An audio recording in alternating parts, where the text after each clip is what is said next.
presentación de casos en la forma más informal posible. Somos un grupo grande, pero por favor, si tienen preguntas o comentarios, levanten la mano. Bueno, este es nuestro primer caso. Se trata de un paciente con pirosis resistente a inhibidores de la bomba de protón. Es una mujer de 38 años, ha tenido pirosis durante 5 años. Hace 2 años empezó a tratarse por su cuenta con omeprazol sin prescripción médica, 20 miligramos diariamente, lo cual le ayudó, pero no eliminó la pirosis. Durante los últimos meses, la pirosis ha aumentado en frecuencia e intensidad. Hace 2 semanas, duplicó la dosis de omeprazol, pero sigue sintiendo la pirosis con frecuencia. No tiene otros problemas médicos. Niega pérdida de peso, anorexia, disfagia, fiebres, alergias y atopia. La historia familiar no tiene nada extraordinario, tiene un poquito de exceso de peso con un índice de masa corporal de 28, pero su examen físico por lo demás es normal. Y su cuenta de blancos es normal también, su hematología.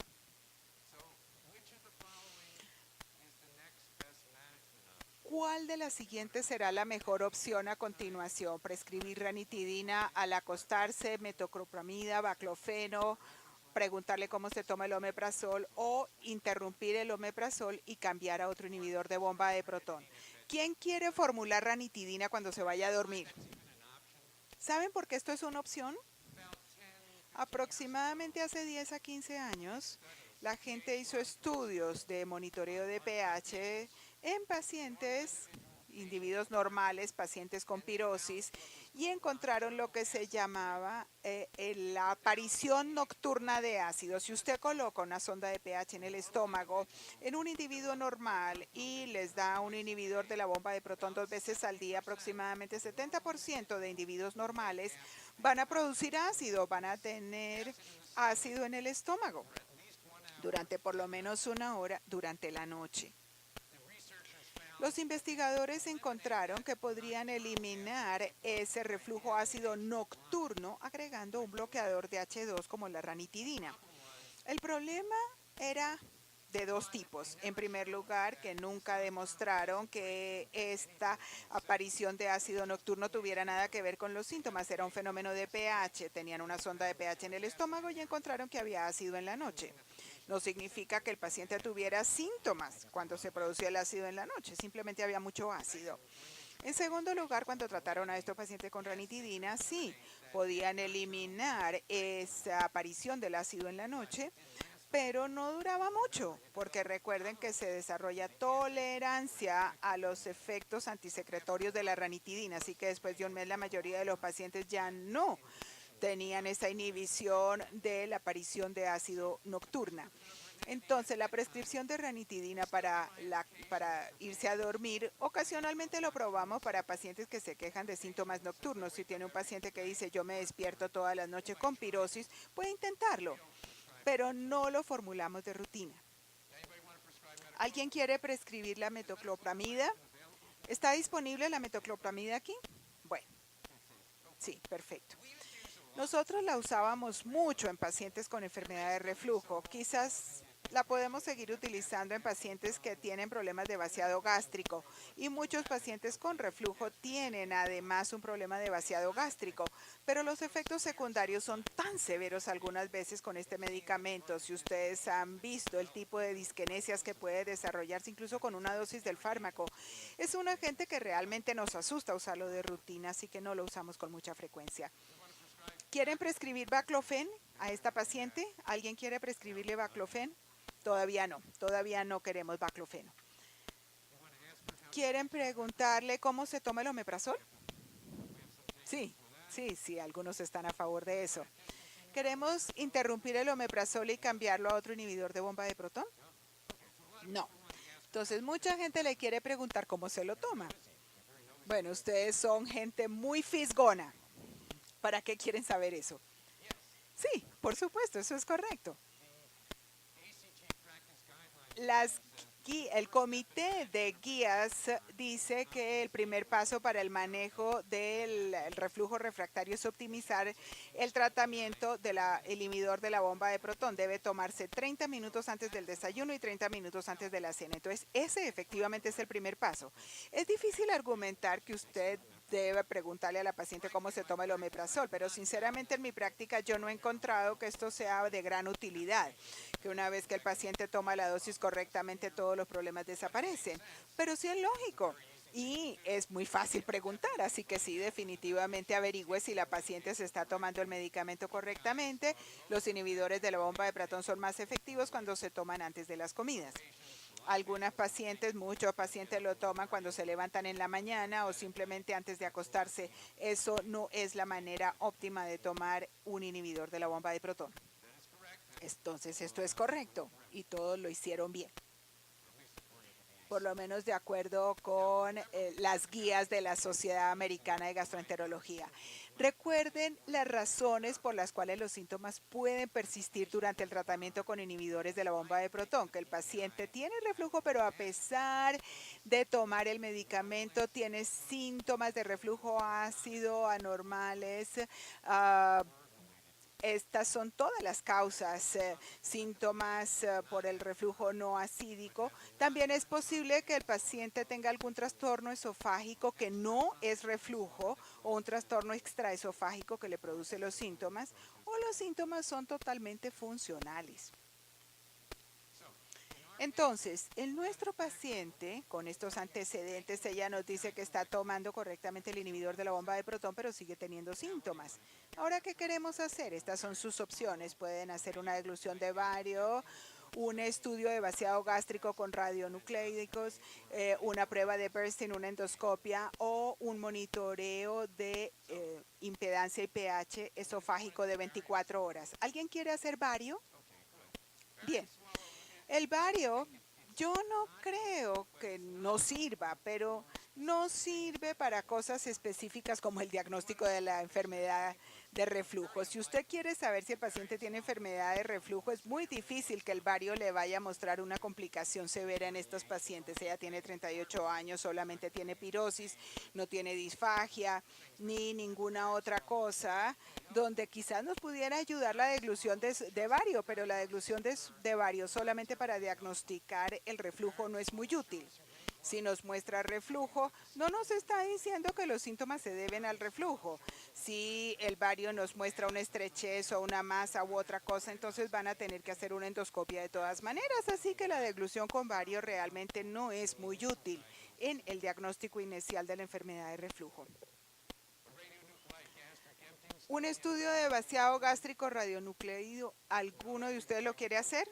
No, estaré de acuerdo con ustedes. Los síntomas no son fundamentalmente un vaciado gástrico retardado. Aunque si hacen esta prueba, son con frecuencia positivos en los pacientes con enfermedad de reflujo, pero posiblemente no nos va a ayudar mucho para el manejo de la paciente. ¿Alguien sabe qué es una prueba de Bernstein? Hay que ser un poquito viejos para saber qué es la prueba de Bernstein. Bueno, la prueba de Bernstein para los más jóvenes aquí presentes es cuando se coloca un catéter en el esófago y luego se gotea ácido en el esófago. Y si el paciente dice, sí, tengo pirosis, decimos, enfermedad de reflujo. El problema era que muchas personas sin enfermedad de reflujo no les gusta el ácido en el esófago, así que no es realmente una prueba muy específica ni sensible y fundamentalmente creo que ya no se hace. ¿Quién quiere hacer una endoscopia? Ahora las opciones son endoscopia o monitoreo de impedancia. ¿Quién prefiere endoscopia? Muy bien, ¿quién hace monitoreo de impedancia? Bueno, entonces, creo que la mayoría están de acuerdo en que la endoscopia sería lo adecuado. Y esto es de las guías recientes publicadas este año de la Sociedad de Gastroenterología. Las radiografías de bario no se deben hacer para diagnosticar el reflujo. La endoscopia superior sí se debe realizar en pacientes refractarios con síntomas típicos o dispépticos. especialmente para descartar etiologías que no son reflujo gastroesofágico.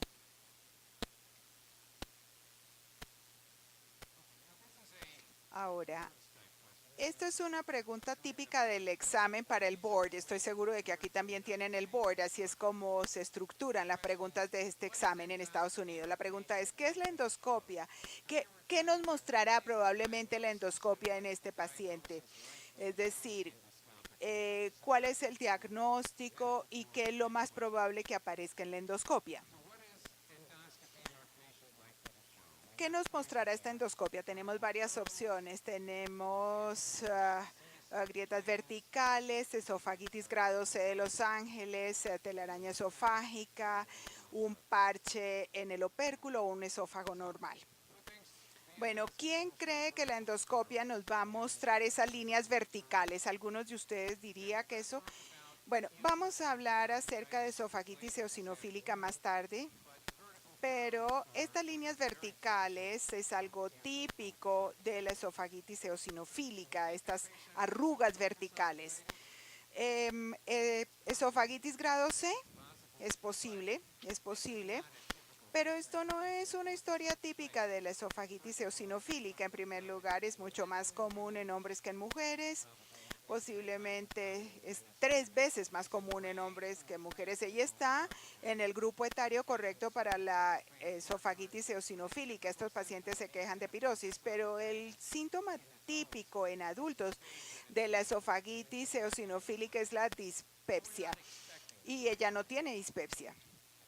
Así que, bueno, no esperamos encontrarlo. ¿Creemos que va a tener esofagitis grado C de Los Ángeles? ¿Alguien ha pensado en eso? No. Eso sería realmente una esofagitis severa. Ya hemos mostrado los datos sobre cómo recibir un inhibidor de la bomba de protón 2 veces al día en la mayoría de los pacientes corrige esto. Es posible que tenga esofagitis grado C de Los Ángeles, pero nos sorprendería. No es imposible, pero nos sorprendería. Y esta telaraña esofágica, ¿creen ustedes que va a tener esa formación en telaraña en el esófago? Bueno, las vemos en mujeres jóvenes, en el síndrome de Patterson-Kelly, mujeres jóvenes que tienen estas formaciones en el esófago, pero estos pacientes por lo general tienen deficiencia y anemia por deficiencia de hierro. No me gusta ni siquiera utilizar este término porque no sabemos por qué esto se puede asociar con anemia por deficiencia de hierro. Dijimos que la hematología es normal, o sea que la paciente no tiene disfagia tampoco, entonces ¿por qué vamos a encontrar esta formación en telaraña? Ahora, el parche en el opérculo. Vamos a discutir esto un poquito más tarde, pero este parche en el opérculo básicamente es una anomalía, es una cosa curiosa y en general tampoco causa síntomas, así que nos sorprendería. Bueno, no nos sorprendería encontrarlo, pero no va a explicar los síntomas tampoco. ¿Esófago normal? Bien, sí, muy bien. Dijimos que la mayoría de los pacientes con enfermedad de reflujo no erosivo, especialmente si ya está tomando inhibidores de la bomba de protón, el esófago debe ser normal.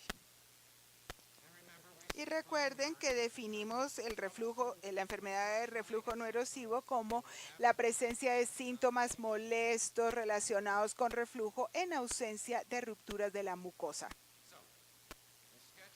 Entonces ustedes planifican una endoscopia para la paciente, recomiendan que interrumpa su omeprazol durante 2 semanas antes de la endoscopia. ¿Alguien quiere interrumpir el omeprazol 2 semanas antes? Yo no creo que sea un error, yo tampoco lo hago, yo no creo que sea un error hacerlo. Pero por lo general no interrumpimos el omeprazol. Pero recuerden lo que dijimos anteriormente, si no lo paramos y hacemos un diagnóstico de enfermedad de reflujo no erosiva, no vamos a saber si lo tiene o no tiene. Lo único que sabemos es que no hay erosiones en el esófago cuando el paciente está tomando inhibidores de la bomba de protón. Y como los gastroenterólogos con frecuencia no paran los inhibidores de la bomba de protón para los pacientes con síntomas refractarios, entonces, ¿cómo saber que no hay esofagitis erosiva? Déjenme preguntarles, en Estados Unidos, cuando yo veo un paciente como esta, casi siempre están tomando inhibidores de la bomba de protón. ¿Aquí pasa lo mismo? Sí, bueno. Entonces, aquí tenemos la endoscopia. La endoscopia revela un esófago normal, así que tienen razón, tiene una apariencia normal, pero la unión escamocolumnar, la línea Z, la unión entre el epitelio escamoso y el epitelio columnar, es ligeramente irregular. ¿Por qué lo llaman la línea Z? Porque es ligeramente irregular, por eso se llama Z. Prácticamente es irregular entonces en todo el mundo. ¿Cuál de las siguientes será la mejor opción entonces para la biopsia del esófago? Han visto que es normal. Entonces estas son sus opciones. Pueden tomar una biopsia de la unión escamocolumnar, la línea Z. Pueden tomar 2 a 4 biopsias del esófago distal, 2 a 4 biopsias del esófago proximal y distal. No tomen biopsias de la línea Z o pueden no tomar biopsias. ¿Qué quieren hacer? ¿Quién quiere tomar una biopsia de la unión escamocolumnar? ¿Alguien quiere hacer una biopsia de la línea Z? Sí, estoy de acuerdo de no hacer esa biopsia. Vamos a hablar de esto más cuando hablemos de esófago de Barrett.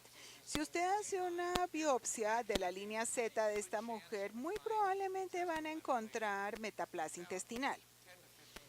10 a 15% de probabilidades de que encuentren metaplasia intestinal. El problema es que ahora que le decimos a esta paciente que tiene metaplasia intestinal, tiene esófago de Barrett y que tiene riesgo de cáncer, bueno, de eso hablaremos más tarde.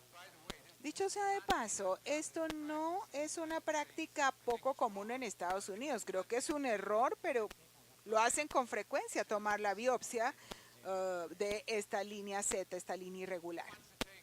¿Quién quiere tomar biopsias simplemente del esófago distal? Bueno, sí, algunos están a favor. ¿Quién quiere tomar 2 a 4 biopsias tanto del esófago proximal como distal, pero no de la línea Z? Algunos están a favor. ¿Y quién quiere no tomar biopsias? Bueno, entiendan con estas preguntas, bueno, yo no estoy seguro de que haya una respuesta correcta para ellas, pero voy a darles una recomendación. Por lo general, no recomendamos tomar solamente biopsias del esófago distal. Cuando se toman estas biopsias hay que preguntarse para qué estoy tomando esta biopsia, qué información estoy buscando. Y si usted quiere saber si hay enfermedad de reflujo, la biopsia no es una buena opción. Sí, hay características típicas de la enfermedad de reflujo que se pueden identificar en la biopsia. Pueden ver espacios intracelulares dilatados, proliferación de la zona vasocelular del esófago, pueden ver extensión hacia la superficie del epitelio, puede haber células inflamatorias, pero realmente no nos ayuda mucho para el manejo del paciente. Cuando decimos, sí, bueno, tenemos unas piezas de biopsia que muestran cambios por el reflujo, ¿cómo va a cambiar esto el manejo? Posiblemente no mucho. Entonces, en general, no recomendamos tomar biopsias del esófago. Sí, la única razón es ver si hay cambios por reflujo. Las biopsias simplemente no son sensibles ni específicas para ese trastorno. Ahora, la pregunta C, tomar 2 a 4 biopsias del esófago proximal y distal. Si toman el esófago proximal, posiblemente no les preocupa tanto el reflujo, porque los cambios por reflujo serán más que todo evidentes en el esófago distal. Entonces, ¿para qué hacer eso? Bueno, si usted pensó que esta paciente pudiera tener esofagitis eosinofílica, que se está convirtiendo en un grave problema en Estados Unidos, yo no sé si ustedes lo ven mucho aquí en Colombia. Esofagitis eosinofílica, ¿sí? Si están empezando a identificarla, muchos de estos pacientes tienen un esófago normal. Es fácil cuando tienen todas las manifestaciones endoscópicas, es fácil diagnosticarlo, pero en muchos pacientes el esófago se ve perfectamente normal. Si usted quiere diagnosticar la esofagitis eosinofílica, las guías actuales recomiendan 2 a 4 biopsias del aspecto proximal y 2 a 4 del esófago distal. Así que esto es correcto, y yo creo que esto es correcto porque esta es una mujer joven que pudiera tener esofagitis eosinofílica. Entonces yo quisiera descartar ese diagnóstico. Decimos que es improbable, pero no es ridículamente improbable que tenga esofagitis eosinofílica. ¿Y no tomar biopsias? Bueno, si fuese solamente una endoscopia para tamizar, para esófago de Barrett, por ejemplo, yo diría que sí, eso es lo correcto, porque no nos preocupa. Pero en esta paciente nos preguntamos por qué no está mejorando con los inhibidores de la bomba de protón. Y una de las razones por las cuales quizás no mejore es porque tiene un trastorno esofágico que no es reflujo gastroesofágico y podemos hacer ese diagnóstico. Así que creo que C es la opción correcta.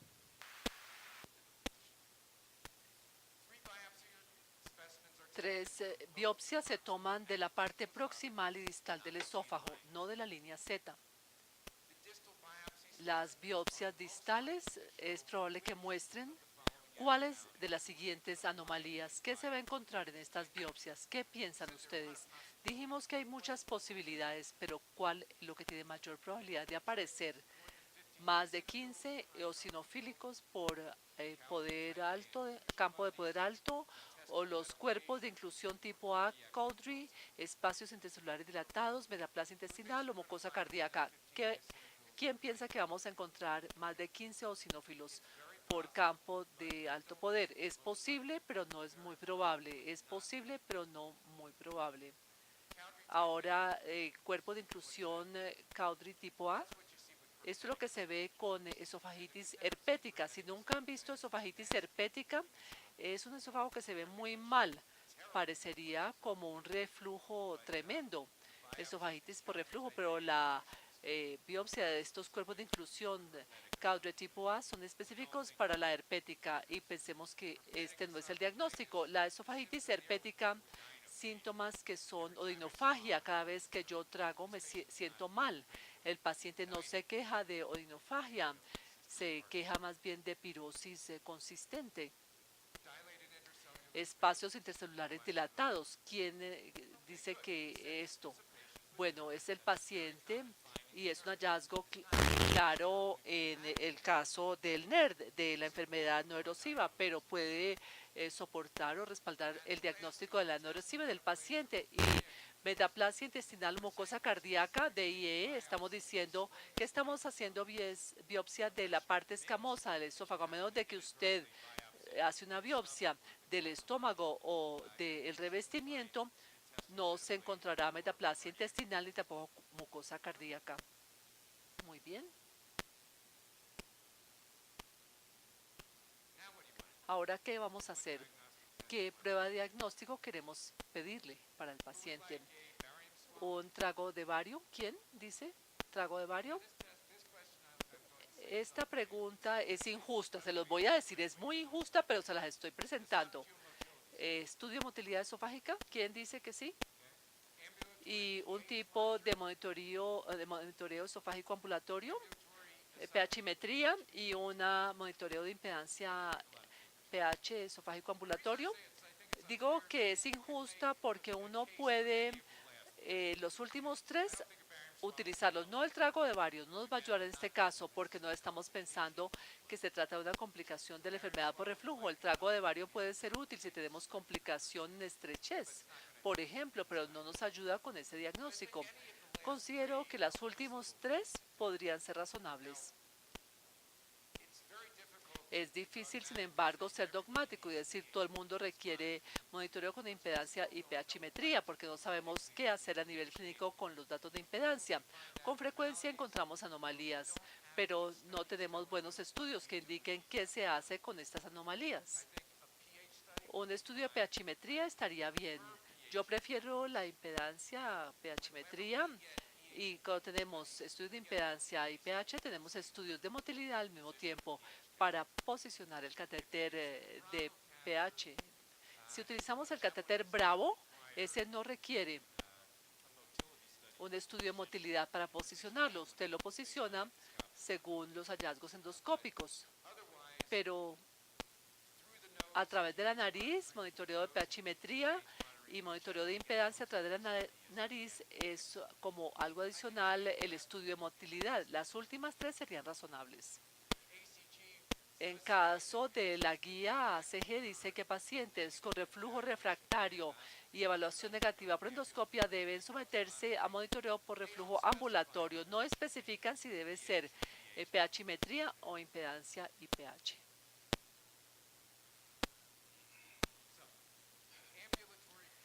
El monitoreo de impedancia ambulatorio y de pH en nuestros pacientes no ha revelado reflujo ácido, que es el caso muy frecuente, y niveles normales de reflujo no acídico que no está asociado con episodios de pirosis. Un estudio de motilidad esofágico también es normal. ¿Cuál de las siguientes sería la más apropiada opción de tratamiento? Creo que esto es útil porque muchos de estos pacientes, antes de hacer la prueba de pHmetría, ellos juran que es algo ácido y uno no puede convencerlos de que no se tiene reflujo ácido. Pero si les muestra este trazado de pHmetría que dice 0% de ácido en el esófago, entonces esto ayuda a convencer a algunos. Entonces no hay reflujo ácido y niveles normales de reflujo no ácido. No hay asociación de estos episodios con síntomas de pirosis. ¿Cuáles de las siguientes opciones que les presento aquí? Posiblemente no es lo que ustedes quisieran hacer, pero estas son las opciones que presento. Recetar baclofen, recetar metoclopramida, recetar sucralfato, cambiar a pantoprazole o recetar un antidepresivo tricíclico.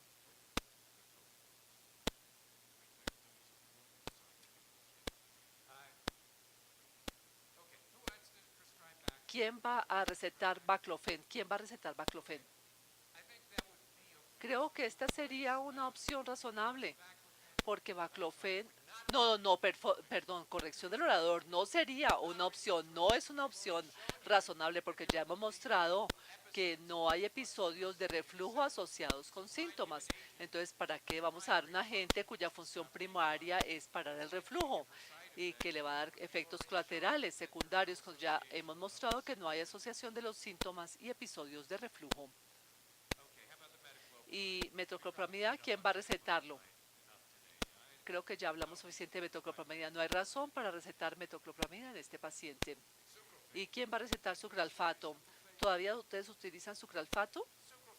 El sucralfato, si ustedes recuerdan, supuestamente debe de ser como una curita que uno pone el disacárido de sulfato, que en teoría se une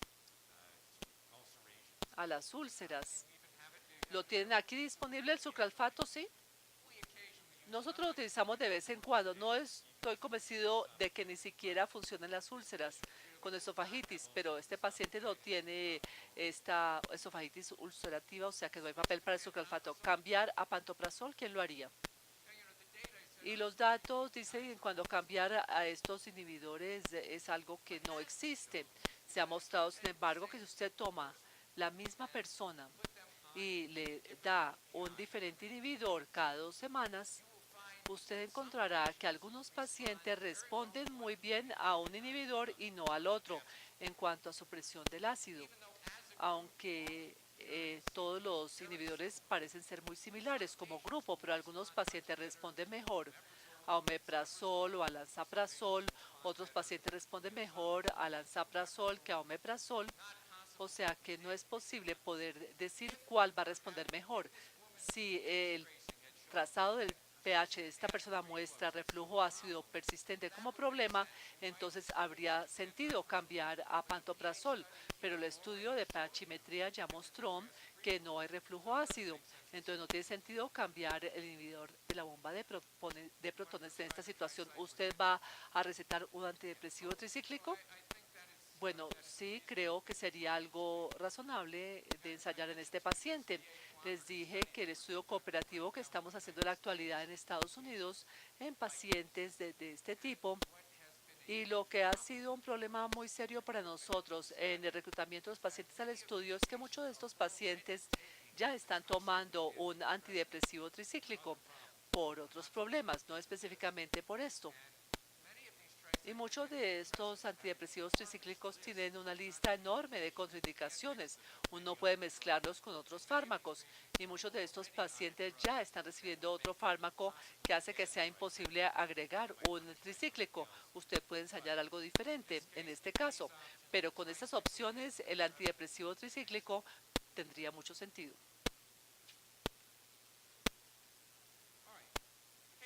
El caso 2 es muy similar, pero hay un par de características diferentes.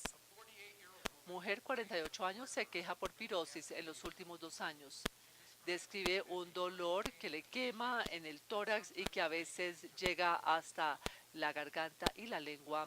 La pirosis a veces está acompañada por náusea y por sudoración. No está relacionado con las comidas o con el ejercicio, aunque ha experimentado pirosis cuando sube las escaleras. Se ha tratado con omeprazol 20 miligramos una vez al día y ha ayudado, pero no ha eliminado totalmente la pirosis. Ella dice que no presenta disfagia y tampoco pérdida de peso, tiene diabetes y toma insulina para esto, tiene hipertensión tratada con un inhibidor, un ACE, BMI o índice de masa corporal 33. Examen físico, no tiene ninguna otra información básica, las pruebas rutinarias de laboratorio y electrocardiograma son normales. ¿Cuál sería la mejor opción de manejo en este momento? ¿Quién va a hacer un examen endoscópico de esta paciente? ¿Quiere cambiar a otro inhibidor? ¿Alguien quiere cambiar a otro inhibidor de bomba de protones y volver a evaluar en 2 semanas? ¿Sí o no? ¿Quieren duplicar la dosis del inhibidor y luego volver a evaluar en 2 semanas? ¿O quieren remitirla al cardiólogo? ¿Sí? Muy bien. Esta es una diabética obesa con hipertensión, muchos factores de riesgo cardíaco, aunque no es angina clásica, antes de usted embarcarse a tratarla por este tipo de enfermedad por reflujo que no responde al inhibidor, hay que estar seguro que no tenemos una cardiopatía, porque puede matar a esta paciente. Si es una no erosiva, hay un problema, pero no la va a matar. Pero definitivamente en este caso, de este paciente, hay signos y síntomas que nos preocupan muchísimo en cuanto a cardiopatía, entonces queremos remitirla a un cardiólogo. El cardiólogo recomienda geografía coronaria. El cardiólogo también estaba impresionado por la situación, pero para excluir enfermedad de arteria coronaria y se excluye esta enfermedad. Entonces, ¿qué vamos a hacer ahora? Se va a hacer un examen endoscópico, vamos a cambiar a otro inhibidor y volver a evaluar en 2 semanas, o se va a duplicar la dosis del inhibidor y volver a evaluar en 2 semanas, o vamos a hacer un estudio de motilidad esofágico. Les he dado opciones aquí, no estoy seguro que haya una correcta o una incorrecta. Ella no tiene síntomas de alerta, de advertencia, no se queja de pérdida de peso ni disfagia. Entonces, se justificaría tal vez solamente tratar y ver qué sucede con esta paciente, pero creo que todos quisiéramos hacer una endoscopia, ¿no? Nuevamente hablamos de estas estrategias empíricas comunes para el manejo del reflujo. Uno es aumentar la dosis, ya lo dijimos, y la dosis apoya el uso de inhibidores, pero son mínimos estos datos. Y también el momento oportuno para darlo, cambiar los inhibidores, hablamos de los datos para esto y dijimos no agreguemos metoclopramida. En este caso, el médico decidió que tome omeprazol, la paciente 20 miligramos, 2 veces al día, 30 minutos antes del desayuno y de la comida. Una estrategia apropiada, pero yo estaría más cómodo con una endoscopia, pero no creo que esto haya sido malo. 2 semanas después dice que no ha tenido ningún alivio adicional. Ahora, ¿qué vamos a hacer en este caso? Está tomando omeprazol 2 veces al día y no está mejor. Entonces vamos a parar los inhibidores 2 semanas y vamos a hacer una endoscopia. Parar los inhibidores por 2 semanas, la idea es que tal vez la enfermedad por reflujo va a volver y tendremos úlceras que tal vez pasaríamos por alto, pero no ha habido estudio que documente que esta es una buena estrategia. B, se puede hacer una endoscopia sin parar los inhibidores. ¿Alguien quiere hacer esto? Bueno, vemos que algunos aceptan esto. O C, vamos a hacer una prueba de estudio de motilidad esofágico. Van a remitirla a tal vez cirugía antirreflujo. La D. Bueno, sí, estoy de acuerdo con hacer una endoscopia y no pararía los inhibidores. No estoy diciendo que sería inapropiado parar los inhibidores, pero no lo hacemos de forma rutinaria.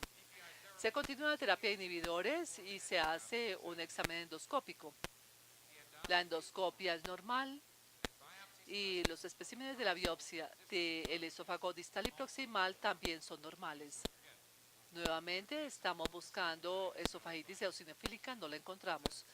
Es normal, entonces posiblemente no vamos a encontrar espacios intercelulares dilatados tampoco. ¿Cuál de los siguientes sería la mejor opción de manejo? A, recetar metoclopramida. De esto no vamos a hablar porque le estamos dando duro a la metoclopramida el día de hoy. ¿Quién quiere remitirla para una cirugía en este momento? ¿Quién la ve? ¿Quién va a recetar fluticasona, la C? Es una preparación de esteroides. Sería apropiada si hubiéramos encontrado esofagitis eosinofílica, pero no la encontramos. ¿Y quién quiere hacer un estudio de motilidad esofágica? D. Bueno, estoy de acuerdo con ustedes en esto. El estudio de motilidad esofágico es normal.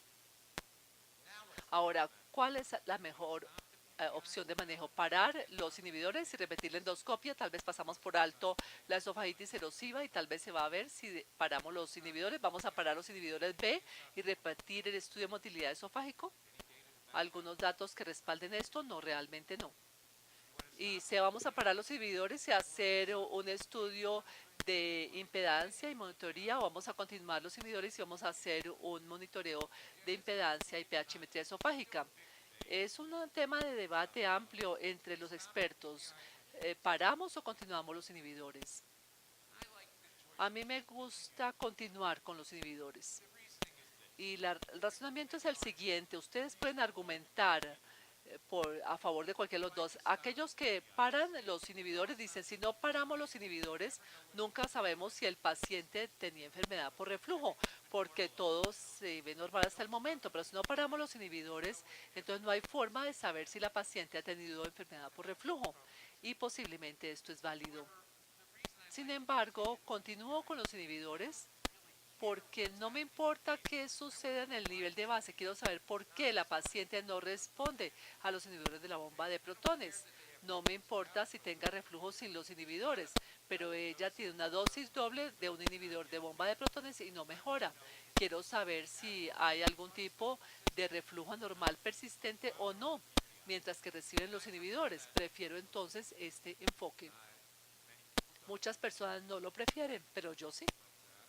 Pero este es el que nosotros seguimos. Se continúa con los inhibidores y se hace una prueba de monitoría de impedancia y pHimetría esofágica. Revela que el pH del esófago es menor a 4 por 1.2% del periodo de monitoreo de 24 horas. En personas normales, hasta más o menos 4.2% del día es normal. O sea, se ha normalizado el reflujo ácido en este paciente. Hay 92 episodios totales de reflujo acídico semanal, es decir, un pH entre 4 y 7. Y el índice de síntomas es positivo. Y la probabilidad de asociación de síntomas es negativa. Ahora, ¿cuál sería la mejor opción de manejo en este caso?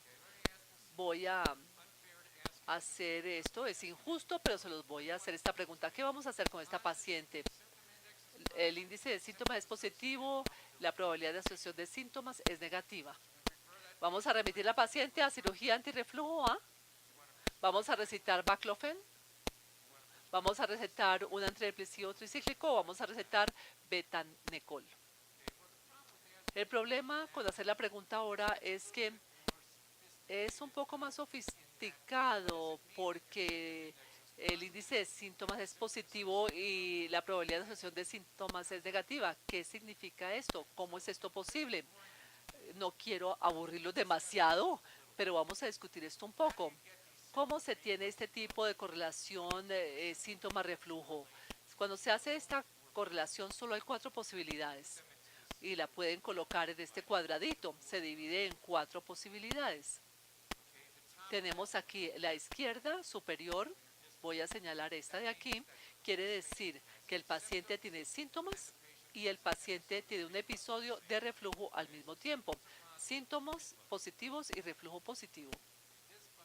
Esta casilla aquí significa que el paciente tiene síntomas, tengo pirosis, pero no hay reflujo. Entonces, síntomas positivos, reflujo negativo. Y aquí el paciente tiene un episodio de reflujo, pero no tiene síntomas. Y aquí el paciente no tiene síntomas y no tiene reflujo. Y estas son las 4 posibilidades que se pueden tener cuando se hace el estudio de monitoreo de impedancia. Entonces, ¿cuál es el índice de síntomas? Hay varios índices. El índice de síntomas es muy común de utilizar y considera esta parte de la casilla. Vemos aquí el índice de síntomas, mira, el número total de síntomas. La fórmula para el índice de síntomas es el número de episodios con síntomas y reflujo positivos al mismo tiempo sobre el número total de síntomas. Aquí tenemos un trazado de pHmetría. En rojo, la línea roja que pasa por el trazado es el nivel de pH 4. Aquí tenemos el monitoreo de pH. En rojo aquí vemos el pH 4. Cada vez que algo cae por debajo de esa línea, entonces es un episodio de reflujo ácido. Y aquí el corazoncito que aparece muestra cuando el paciente tiene síntoma. Aquí tenemos un episodio de reflujo, no hay síntoma. Aquí otro episodio de reflujo, no hay síntoma. Aquí tenemos episodio de síntomas, pero no hay reflujo ácido. Aquí tenemos episodio de reflujo ácido y de síntomas. Entonces vamos a utilizar esta es la fórmula del índice de síntomas. Aquí tenemos un síntoma asociado con el reflujo, es decir, la esquina izquierda, perdón, la superior de la casilla, tenemos aquí la izquierda, 2 síntomas totales tenemos. Entonces el índice de síntomas es 1 sobre 2 o 50%. Y un índice positivo es de 50 o mayor, o sea que tiene un índice de síntomas positivo este paciente. También tenemos el índice de sensibilidad de síntomas, que considera esta parte horizontal de la casilla. Aquí estamos mirando número total de episodios de reflujo positivos sobre el número total de síntomas y episodios de reflujo sobre episodios de reflujo totales. Vemos aquí el gráfico. Tenemos aquí episodio de reflujo, síntoma, síntoma y reflujo y otro episodio de reflujo.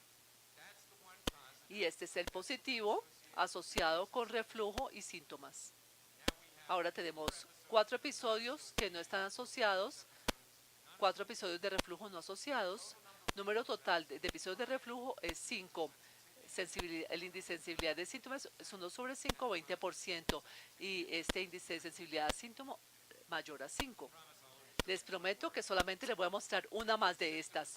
Y esta es la probabilidad asociada a síntomas. La mayoría de los expertos en este campo consideran que este es el que se debe utilizar, pero de hecho la mayoría de los estudios no han utilizado este tipo de probabilidad asociada a síntomas. Esta probabilidad asociada a síntomas divide un día de 24 horas en incrementos de 2 minutos. Es decir, hay 720 episodios episodios al día y evalúa estos 720 segmentos de minutos para reflujos y síntomas. Por ejemplo, aquí tenemos un gráfico.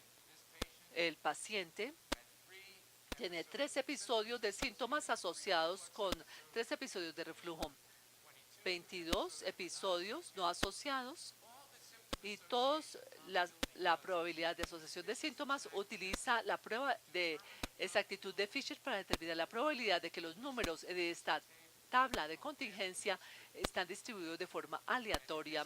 Y en este ejemplo específico el valor P es 0.001. Entonces la fórmula para probabilidad asociada a síntomas es 1 menos el valor P por 100%. En este paciente sería 99.99%. Y un SAP mayor a 95% es significativo. Entonces la única razón por la cual les he hecho este ejercicio largo es para mostrarle que se puede tener diferentes valores. El índice de síntomas puede ser positivo y la probabilidad asociada con síntomas puede ser negativa. La probabilidad asociada a síntomas puede ser positiva mientras el índice de síntomas es negativo.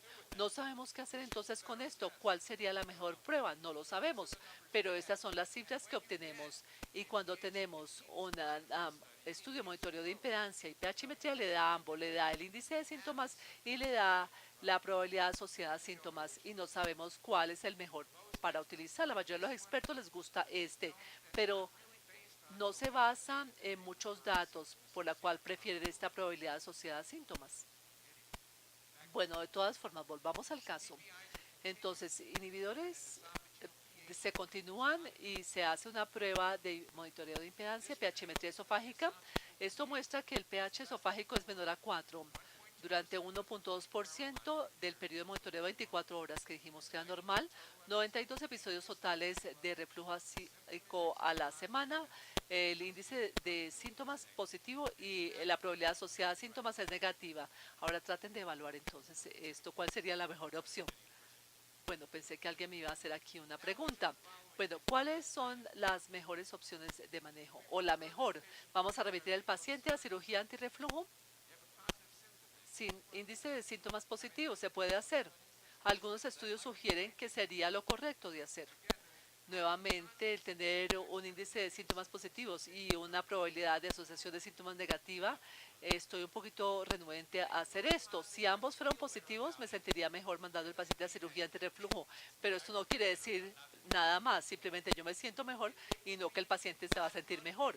Pero no sería, digamos, no razonable, por así decirlo, mandar al paciente a cirugía antirreflujo.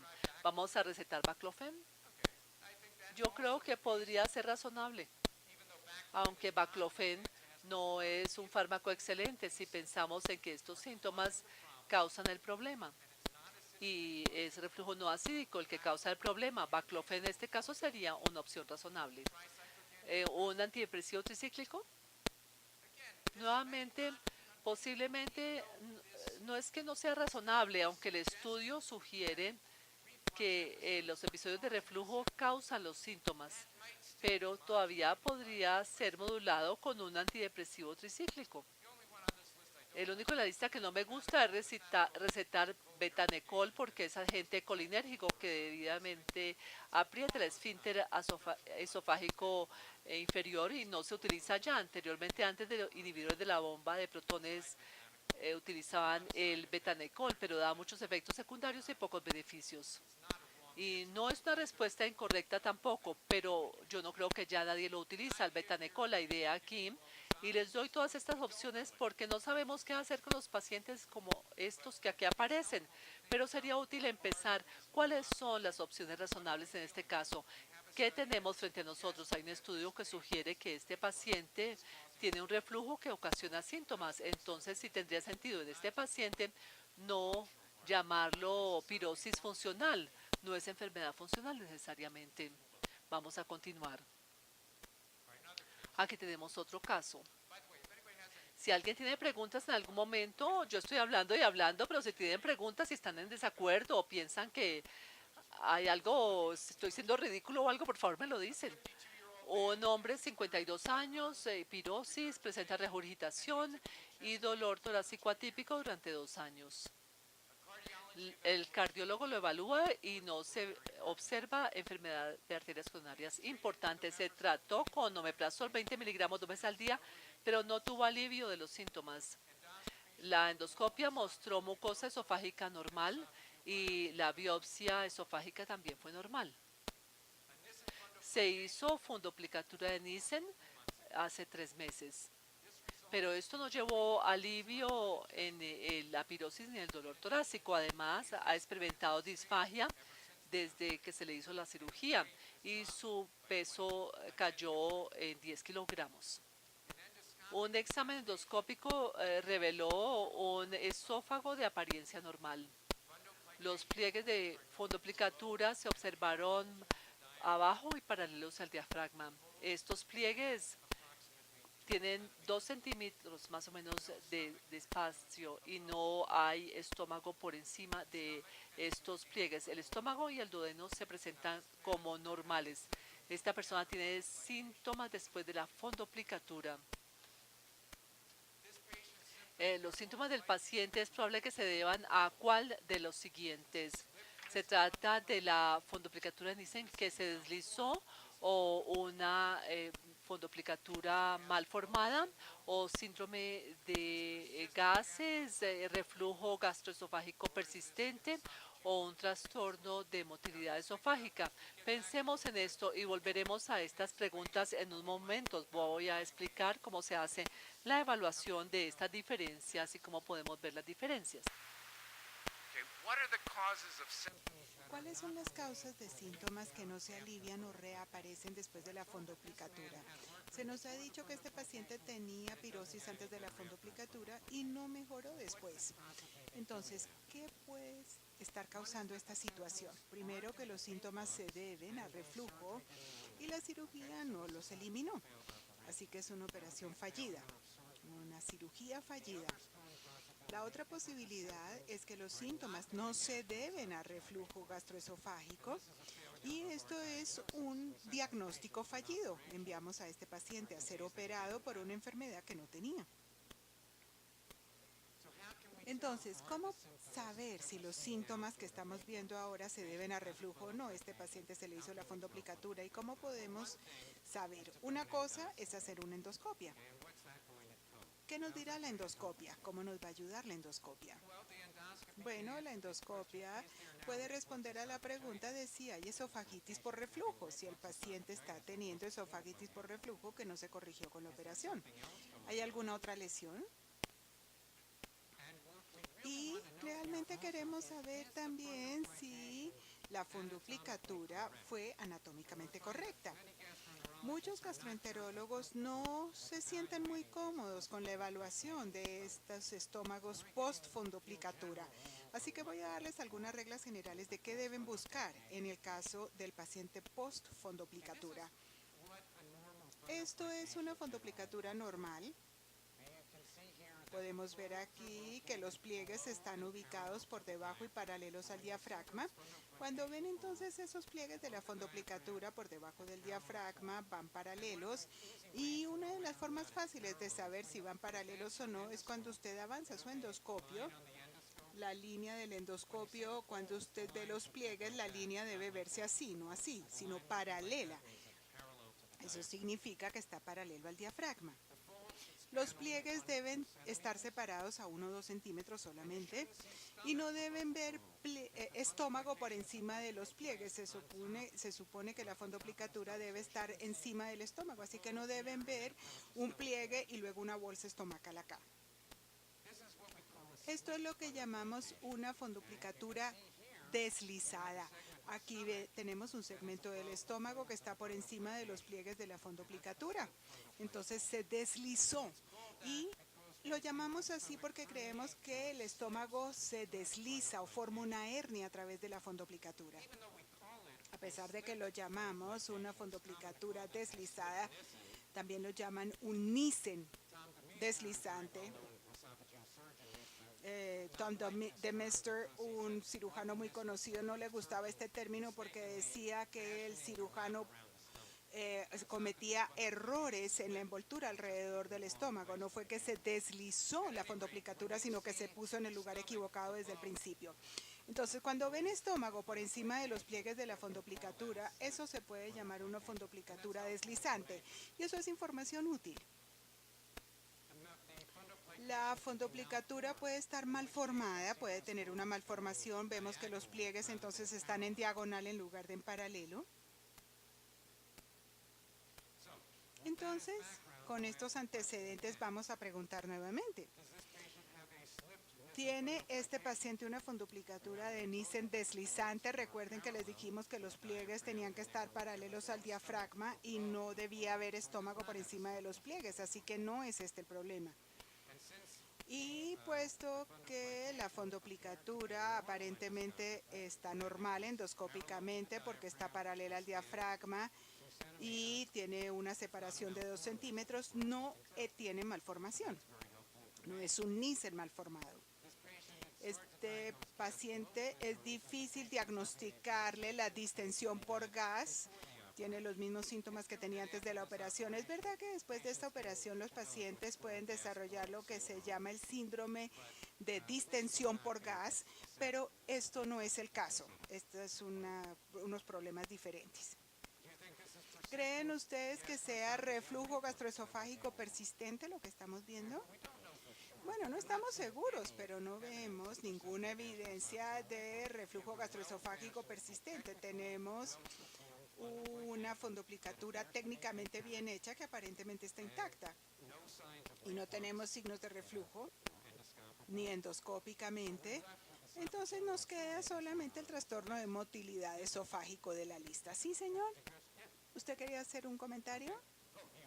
Ah, perdón, pensé que quería hacer una pregunta. ¿Le gustó esa respuesta? Estoy de acuerdo con usted.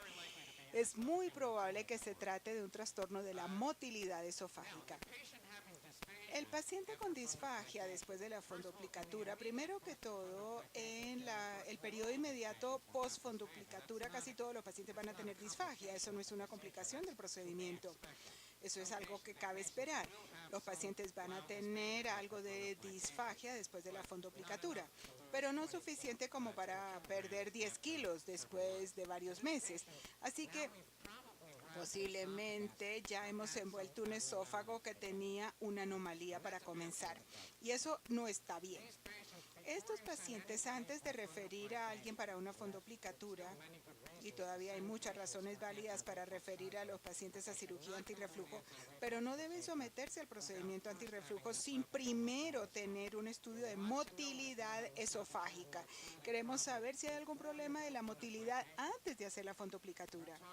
Estamos hablando de trastornos de la motilidad en las siguientes conferencias, pero es muy fácil equivocar la acalasia con enfermedad de reflujo y la fondoplicatura es un tratamiento pésimo para la acalasia. No debemos hacerlo, la única forma de hacerlo es hacer el estudio de motilidad esofágico y tenerlo antes del procedimiento. Bueno, ¿sí? ¿A question? Sí, micrófono, por favor.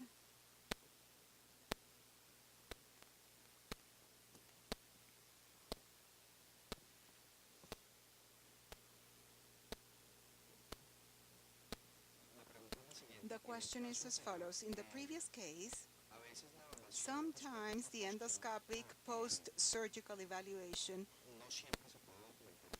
is not always well documented. If the patient has some conditions which are difficult to assess. Do you believe that the X-ray of the GI tract plays an important role to say whether the patient really has a technical flaw rather than the endoscopy alone? Sí. Excelente pregunta. Si le entiendo correctamente, usted está diciendo que cuando usted está evaluando a un paciente después de la fondoplicatura, si debe hacerle también una placa, una radiografía, si el estudio con bario puede ayudar. En algunas circunstancias puede ser muy útil, sin duda. Si usted cree que hay una hernia, especialmente una hernia paraesofágica que puede ocurrir como complicación de la fondoplicatura, las hernias se diagnostican mejor con bario, sin lugar a duda, es una excelente manera. En este paciente, la única razón por la cual yo no creo que fuese necesario es porque endoscópicamente se veía muy bien, pero la mejor forma de conocer la anatomía es con una radiografía. Y yo le digo a la gente que es como cuando usted está dentro de un salón, tratar de saber cómo es la parte exterior de la sala. Si usted está dentro no es fácil saber cómo es por fuera si usted está dentro.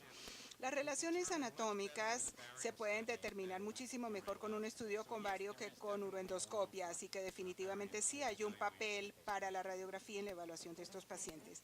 Dr. Speckler, we wanted to ask you to stop at this point and we can restart after, but may I ask a question? Bueno.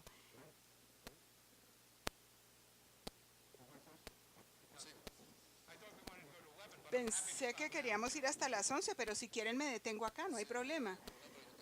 Yeah, a question about the previous case. Not this one, the previous one. I always have a doubt when you do the exam of pH and impedance monitoring with PPIs and you have a positive result for non-acid reflux. We still have doubts. Does that patient should continue with PPIs? We don't know because you use the inhibitor during the exam. We don't know if the patient also has acid reflux. Isn't it better to do it without the PPI? Sí. Sí, la pregunta es sobre la mejor forma de hacer el estudio de monitoreo de pH y con o sin el inhibidor, y su argumento es muy válido. Nuevamente, creo que el problema fundamental estriba en que si usted le quita el inhibidor al paciente, usted puede decir definitivamente si alguna vez hubo enfermedad de reflujo o no. Si usted no le quita el inhibidor, usted no puede afirmar eso. No sabemos si usted va a tener reflujo sin el inhibidor. Pero nuevamente mi pregunta por lo general es ¿por qué no está respondiendo al inhibidor? No es la pregunta no es si tenía reflujo antes de recibir el inhibidor. Su argumento es muy válido y no quiero decir que esté equivocado. Por lo general yo prefiero hacerlo sin el inhibidor. Hacemos un receso y luego reanudamos. Muchas gracias.